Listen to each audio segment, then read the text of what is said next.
I've never known such anticipation for a movie. Honest, it's like people have asked me about this film for about the last year regularly. Every single day they've come up to me, more than any other film that I've ever done practically. I think the expectation is because everybody realises there's a big sea change happening in terms of attitudes towards filmmaking, in terms of casting, and obviously this is a predominantly black cast in a very, very big blockbuster tentpole movie with a incredible story and a very important sort of social message contained within the story, but wrapped up in grand entertainment. So I think I think people have really sensed that vibe. It was terrible. I had a terrible time. No, I loved it. It was such good fun. I had a ball. Yeah, I mean, I liked what I wanted to do with him was make him, you know, if you play a dark character, a villain, you know, and you play just a sort of just pure cruelty and horror and terror, and you know, that's pretty much a one-note samba, really, and you're not going to get very far with it. And I know that the way Ryan had wanted to approach it, the way I did too, was to almost seduce the audience into liking the character, almost, you know, kind of make you want to be with this unhinged guy, you know, like you would find him entertaining to be around, and so that was very much the approach. I think it's all about building bridges, not walls. I think it's, yeah, I mean, you know, Wakanda as a country can choose to be isolationist, or it can choose to open its doors and help the rest of the world. And by flipping it, putting it in a third world, supposedly, country, it's a very, very clever piece of messaging, really. Well, I just hope that, you know, I'm just imagining what it must be like if you're a young black person or person of colour, however one wants to describe it, going to see this movie, and perhaps it's your first movie, big blockbuster movie, and you must think, gosh, this is normal, this is normality, this is how films are made, and I'm seeing myself represented on screen. You know, that shouldn't be the case in 2018. You know, it shouldn't be an extraordinary film, and that's what I think hopefully will happen after this movie, is that there will be many more high-level blockbuster movies which are as diverse as this one. I think you have to give credit, first off, to the African American community who I think wanted this film first, who pushed for it first. You know, it's something that people are thirsty for. It resonates, I think, with everybody. Like we just went to Korea and they saw the film. We saw them, you know, showing their pride in their own culture, but, you know, attributing that to the movie as well. Coming into room saying Wakanda forever, doing the salutes. All of that is because I think the film it creates a culture, it's detailed, that people appreciate themselves. They see themselves in the film. It's the more detailed you are, I think the more universal art is. And so I think people are feeling that when they see the movie and even in the trailers. He's a world leader. He's criticized the way world leaders are. And I think, you know, people want their superhero, their movies to reflect their culture, to reflect the actual world. You know, we don't need complete fantasy. So we love the fantasy of the film. We love, like, all of the spectacle of the film. But I think T'Challa is somebody that people can relate to. You know, he has a little sister, he has a mother that he loves, he has friends, and you see different aspects of who he is, you know, as you go through the film. So I think, you know, I think T'Challa he's somebody that you can actually reach. You know, hopefully all superheroes do that though. It was refreshing to be around it on set. You know, what's great about it is that they're all different types of women. There's not one image that all women have to live up to. They all have their own version of beauty. So that was amazing. It was very interesting. I mean, there's various ways that you find a character, you know, and the beauty is I also got to collaborate about her with this very collaborative director and the production team. So that was really exciting too. But I mean, I think what was really easy for me was to understand her loyalty to Wakanda. To me, you know, I'm an Africanist, I'm from Zimbabwe, I believe in the potential of my continent and the fact that, you know, the world hasn't seen how much it's capable of. But I see it every time I go home, every time I'm on the continent, I see so much ability, so much beauty, so many things to celebrate, but I don't think the world sees it. So the idea of a country like Wakanda, it was very easy for me to connect to how much passion I would feel towards that like her and how much I would want to protect it, which is her job. So I really understood the stakes of her role of protecting a nation like that had never been colonized and had flourished. Finding her also through how she moved and through how she fights and through how she's doing things that are traditional to her ancestry, to her mother, her foremothers who created the Dora Milaje. That was cool, and it was also grueling. But once I started to find that, I started to find her more. I think there are various ways. I think well, I mean, honestly, I would say specifically the beauty of what Marvel has done is that they've created a story from the African perspective and given it this scale and this platform. And I think that makes it unique in and of itself. I think a world like Wakanda is a world we've never seen before, and I think there's so much, there's so many interesting political parallels going on in this movie and dialogue that we've just never heard, ever. Like, you know, the Pan-Africanism dialogue and dialogue about everyone's role in the world, what does it mean to be a global citizen? Like, those are questions that I think are really powerful in the film and come from a very characterized place. So I think that just makes it original to just any other film, not any other Marvel film, but just any other film in general. It gives it a very specific narrative and consequently resonance. I think she is, because she's such a combination of so many complex, interesting things. I mean, one minute she's fierce, she's extremely feminine, she's got the big red lip, but she's got the bald head. You know, she's definitely been was an intense little girl growing up in Wakanda and wanting to get to where she got. And then, she earned her spot, and she's got a confidence in that. But, she's also in love. I mean, there's just so many things that make her something very specific. And, and her sense of humor comes out of nowhere sometimes. And, she's just,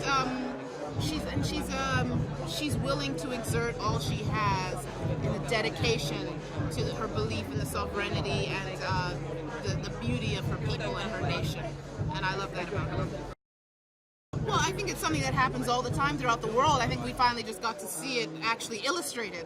But I think at the end of the day, even in any great leadership, you see that there is a feminine influence that is important and that really helps really balance and progress things. And I think that the beauty of T'Challa is that he's willing to openly realize that and manifest that. And not, hide it and just be surrounded by a bunch of men when he's making decisions and dealing with the most perilous issues of his nation. But really tapping into the people, as his father says, people you can trust. Surround yourself with people you can trust. And then the next thing you see, he's surrounded by women. And it's like, well, go figure.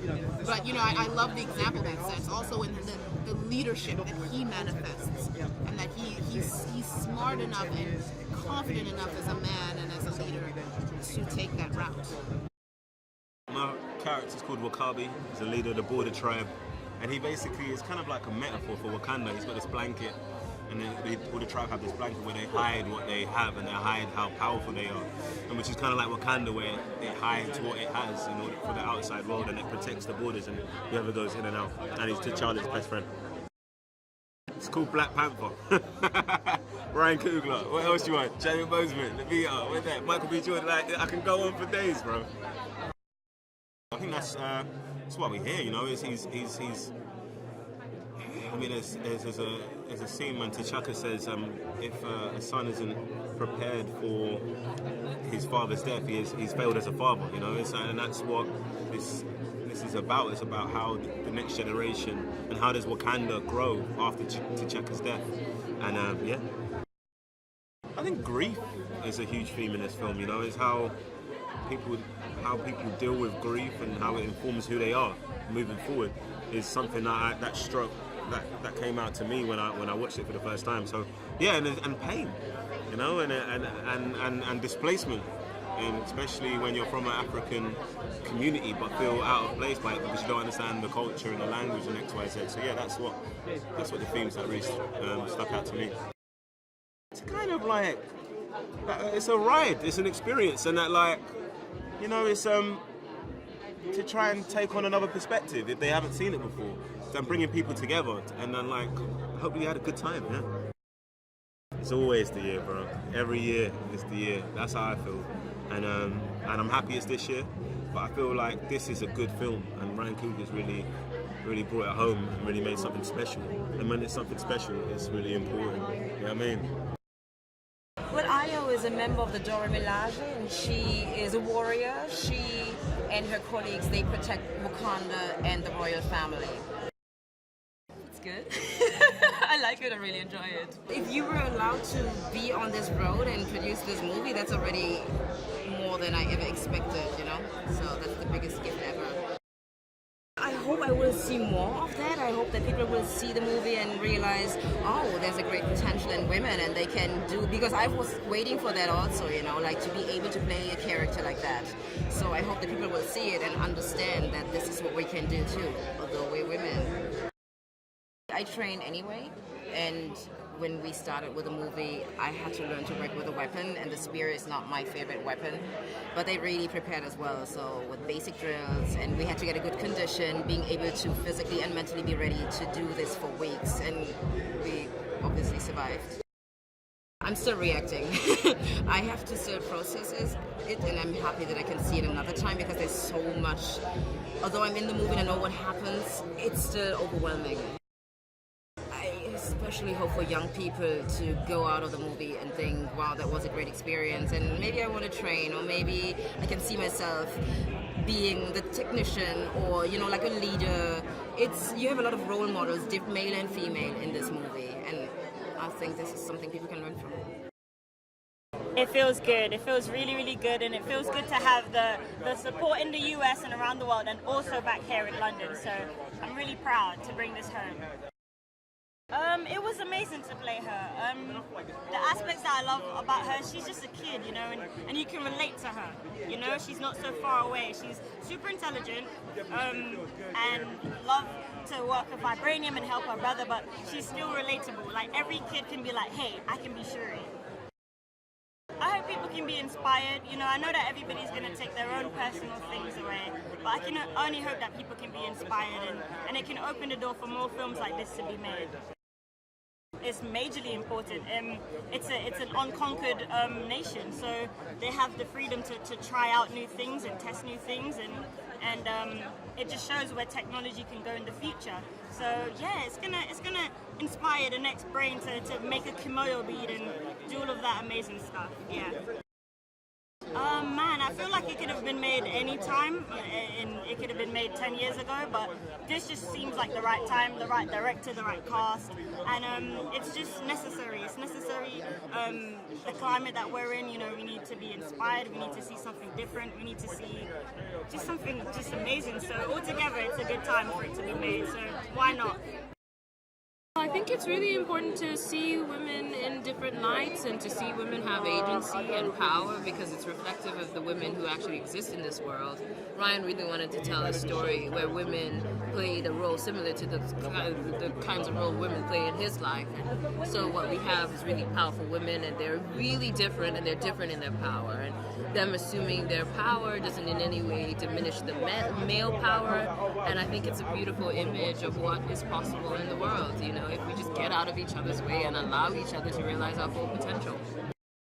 I think what's really cool about the Marvel universe is every superhero that they introduce does really have their own personality, and so the Black Panther is one of the only, I think, superheroes that is also a ruler of a nation. So his responsibilities, his sense of self and sense of duty is going to be different from other superheroes, and I hope this is just a widening of the Marvel universe, and we'll see how this then affects the rest of the Marvel universe.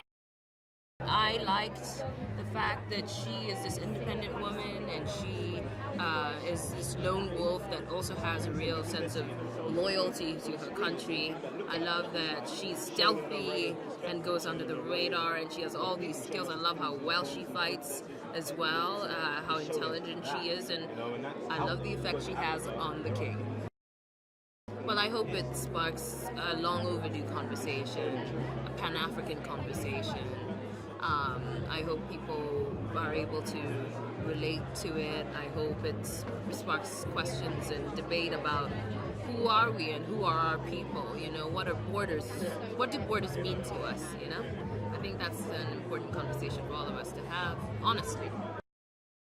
Hopefully, it's going to be different because I like Marvel films and I think they're all different in their own way, and I think this one is going to hopefully enter the pantheon of really good, entertaining, strong Marvel films because it has to hold its own in that context as well. So yeah, I hope it's going to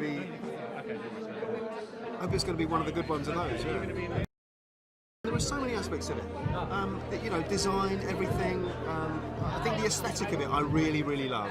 And I think the audacity of it, and the audacity of Ryan's vision, I think is second to none. And it's genuinely exciting, because aside of all the sort of socio-political stuff, he's a really good filmmaker. He's a very good craftsman. He knows what the hell he's doing.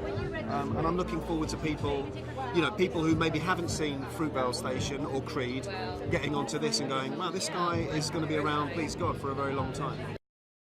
Oh, I love it. I love London with every part of my being. So it's great to be here giving... It's weird to be doing a film premiere at this place. I've seen gigs here, but I've never done a film premiere here. It's lovely. The people come away entertained and enthralled and maybe a bit provoked, I hope. Yeah. But mainly things have to be entertaining. If it's not entertaining, then we fail to do our job. And I believe that it is entertaining. I've seen it, and I'm very glad about it. But that's the thing. People, you've got to be entertained by it. And if it provokes thoughts or conversations, that's all the better. Yeah, I was a big comic book fan. Always, any comic book I get my hands on, I pretty much read. When Ryan gave me a call, it was super easy for me. Our third film, working together, and anytime I get a chance to kind of play into that world of fantasy and Marvel, for me was a no-brainer, especially Black Panther. First time he's getting his origin story. Being able to see myself and characters on screen, representation I think is extremely important. So the fact that Marvel is backing this project at this time I think is extremely important, and I'm just proud to be a part of that conversation. Something that me and Ryan definitely want to stay away from is a typical twirling the mustache, blow up the world type of antagonist. We wanted people to understand where he was coming from, and the conversation between T'Challa and Killmonger is. You can argue both sides, you can kind of relate to one side or the other, and that's so great about the conversation. I'm really looking forward to the talks and the topics and things that will be happening after people actually watch the film. I think it's an important one. Marvel's first Black, extremely wealthy, technologically advanced, country of Wakanda finally gets his introduction, to the rest of the world. I think, breaking down stereotypes of, what the outsiders would assume Africa would be like, and then Black Panther being, coy enough to play into those stereotypes to kind of keep, Wakanda safe and sound. And the conversation of going against old tradition versus new tradition. How do you evolve, to go from isolation to expanding into the world and being a little bit more involved in, foreign policy and stuff like that. So it's a very multi-layered film, and has a lot of tropes and themes. So, hopefully people would resonate with some of those things. Yeah, T'Challa is dealing with a lot. The loss of his father and him coming to his own on the throne and figuring out what kind of king is he going to be. And legacy is super important. Even Killmonger has have issues with identity in his culture and his past, and figuring out what type of legacy he wants to leave behind for the future. So yeah, legacy is definitely a big part of this movie as well.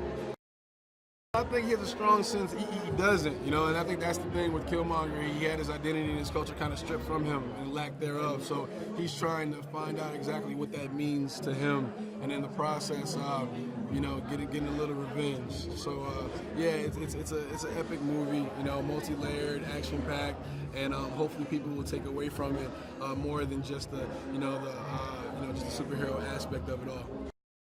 Man, I just don't believe people take something away from the film they didn't expect going into it. You know, I think that's the joy of being able to work with a big studio film like like Marvel, but then also working with a talented visionary director like Ryan Coogler. That if you know his work, you know what he stands for. It's going to have characters that matter, have heart, and it's going to say something. So if we can do the both, I think we have a well-rounded movie. We didn't ever really truly knew how audiences would respond, but we put our all into it. So when the reception is positive, man, you know, it's an amazing feeling. You know, as a filmmaker, you try not to let your emotions get too involved in that though, because you can't control it, because you don't want to get too high or too low. But I'll be lying to you if I didn't say it felt amazing. You never feel like you're just nailing it. You know what I mean? Like at least I don't.